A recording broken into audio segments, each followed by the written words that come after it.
Le consultant politique Agapit Napoléon Maforican, dans sa chronique politique sur l'Igran Soir de ce lundi, a porté un jugement de valeur sur la rencontre du chef de l'État avec l'ancien président de la République, Boni Yayi. Pour lui, ce face-à-face a raison d'être pour mettre fin aux décrispations et donner place au dialogue. Je pense que c'est dans une ambiance plus détendue que la dernière fois. Tout à fait. Ça montre simplement que les crispations cèdent place maintenant à une sorte de rapport plus décomplexé. Les deux hommes se connaissaient. Et il y avait des moments de crispation. Ça se décrispe. Ça se décrispe logiquement. Logiquement, on est dans le second temps de la décennie Patrice Talon. C'est plus les mêmes choses. Les réalités changent. Et donc, la vision aussi évolue.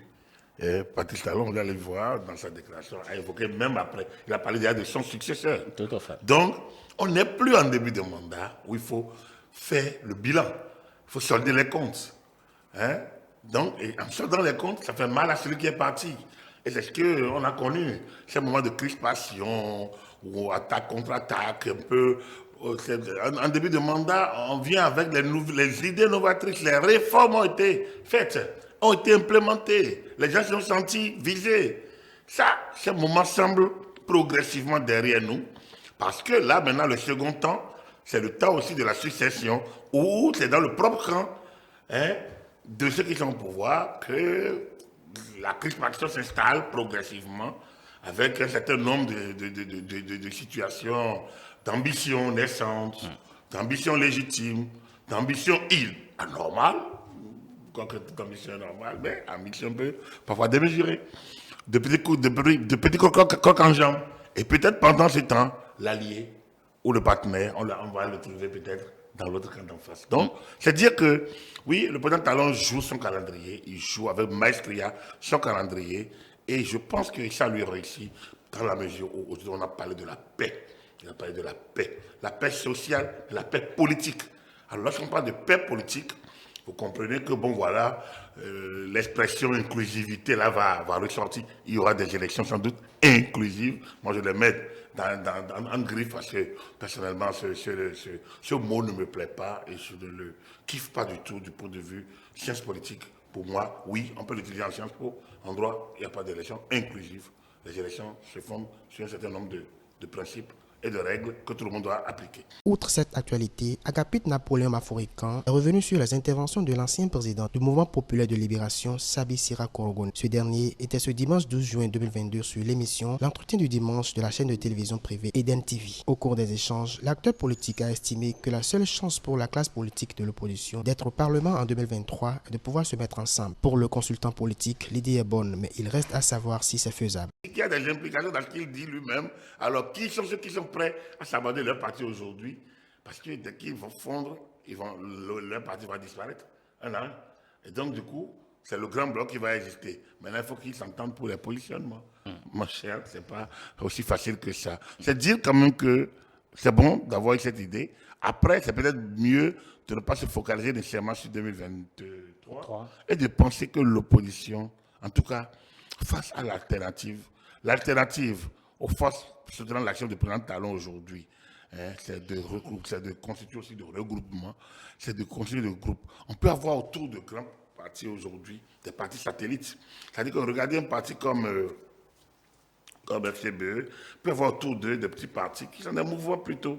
Donc, c'est des petits partis qui se créent, mais qui n'ont pas vocation à aller aux élections. Qui se créent, mais qui n'ont pas vocation à aller aux élections. Mais bon, mais qui s'affilient. Je dis s'affilient sur la base d'un certain nombre de principes. Mais alors, il va falloir que la loi encadre ça pour que ça ne devienne pas l'alliance déguisée. Je pense que tout ça reste encore en chantier. Il va falloir, les jours à venir vont nous permettre de voir un peu plus clair. Mais toute autre chose que la fusion, c'est une alliance déguisée et normalement ce serait une faute dans la loi. L'actualité est également décryptée dans la rubrique Ça se discute de l'émission l'Igran Soir. Cécile Tonoucoin, administrateur culturel, est resté dans le même raisonnement que Agapit Napoléon Maforican et fait savoir que la démarche de Sabi Sira Korogoni semble ne pas être réaliste. C'est une proposition, comme toute autre proposition. Maintenant, reste à voir la faisabilité au sein justement de cette opposition. L'opposition que nous avons vue plurielle et multiforme, avec plusieurs tendances, je pense que c'est entre eux qui vont pouvoir justement implémenter cette proposition pour qu'on puisse voir ce qui est ce qui est faisable. Mais dans la réalité des textes de loi que nous avons aujourd'hui, un parti politique qui a son récépissé, qui a sa représentativité au niveau national, reste un parti politique. Et en plus, je ne vois pas que des alliances aussi peuvent se faire à cette occasion. Donc à partir de ce moment-là, je me pose aussi la question de savoir comment est-ce que la proposition de M. Korogonen va pouvoir être une réalité au sein de l'opposition pour que cela soit une réalité et que nous puissions voir l'expérimentation. En tout cas, pour moi, a priori, ça va être un peu difficile en l'état de mettre en place justement cette coalition dont il parle.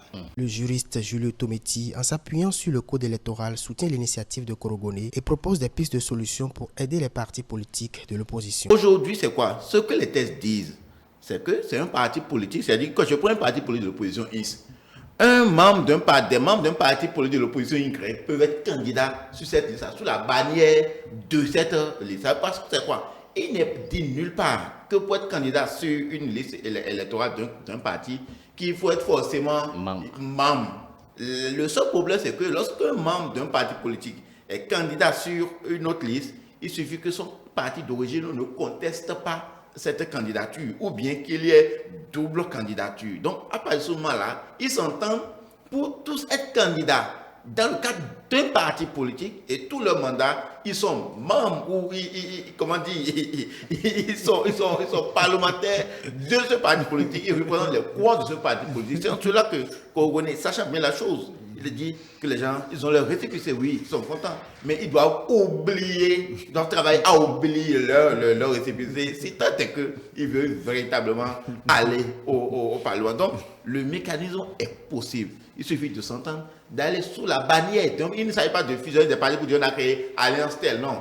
Peut-être tous les partis politiques de l'opposition vont, les membres ou bien ceux qui désignent pour être candidats, vont sur la liste simplement des démocrates. Les autres n'y vont pas. Donc, les démocrates représentent en ce moment-là l'opposition et le jeu se fait. Parce que les tests pour être candidat, les conditions pour être candidat sont extrêmement précises. Donc, il n'y a pas de blocage dans cette matière. Les législatives de janvier 2023 focalisent toujours les attentions et les états-majors des partis politiques de l'opposition béninoise sont en ébullition. Mais la question que se posent les citoyens est de savoir si cette opposition arrivera-t-elle à se mettre ensemble comme le propose Sabi Korogonen.